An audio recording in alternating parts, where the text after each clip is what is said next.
In these final days before Pentecost, the scriptures focus on various elements of the Christian life. And today the scriptures point to a challenging part of the Christian witness in the world, and that is martyrdom. Today we celebrate the feast of Charles Lwanga and the Ugandan martyrs. Last night at dinner, Patrick was sharing with us just how significant this feast day is to the people of Uganda and to the larger continent of Africa. A feast day that we perhaps don't fully appreciate here in the West.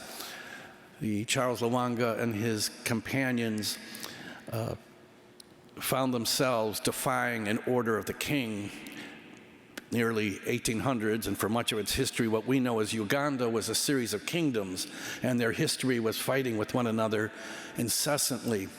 And these group of Catholics refused to express fidelity to the king, but to Jesus Christ. So the king had them killed, thinking that put an end to that way of thinking, and it resulted in galvanizing Catholics all over the countryside of Uganda. Patrick said that experience is the reason the Church of Africa is thriving today, is as the result of the courage of those Ugandan martyrs.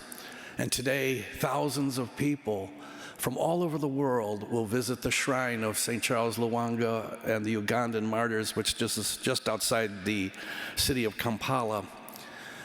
We think of martyrdom as things that have happened long ago, and of course there are many of the martyrs died a long time ago.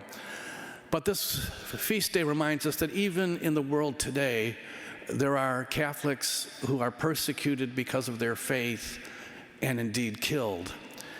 And the church asks us to pray for them and to pray for those in parts of the world where Catholics are severely threatened physically and emotionally. I have a cousin of mine who's a daughter of charity. They staffed what was Marillac High School, and the Daughters of Charities have several clinics in Kenya, which they've all had to close because of the anti-Catholic violence happening today in Kenya. We think of the persecution of Palestinian Christians, the persecution taking place in India and China, and in many countries in the Middle East. Today we pray in solidarity with those who witness the faith at great personal cost, with complications and implications for their well-being and the well-being of their families. This sense of the ultimate sacrifice for faith is captured in our readings today. As Paul speaks to the Christians in Miletus, he's foretelling his own impending execution. He knows that he will be killed, and he seeks the encouragement of those gathered that they might support him as he faces this ultimate trial.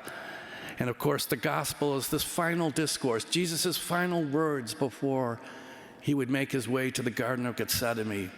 And he realizes that in order for him to truly glorify God, his Father, he will need to sacrifice his own life. All of this reminds us of the courage of Christian conviction. People can be martyred in different ways. You can be marginalized and isolated because of your religious convictions. We live in a very secular world where religious sensitivities are easily dismissed.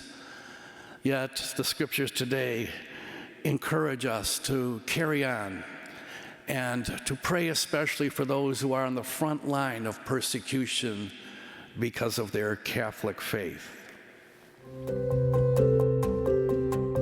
Thank you for participating in this production of our virtual Mass. Your presence means so much.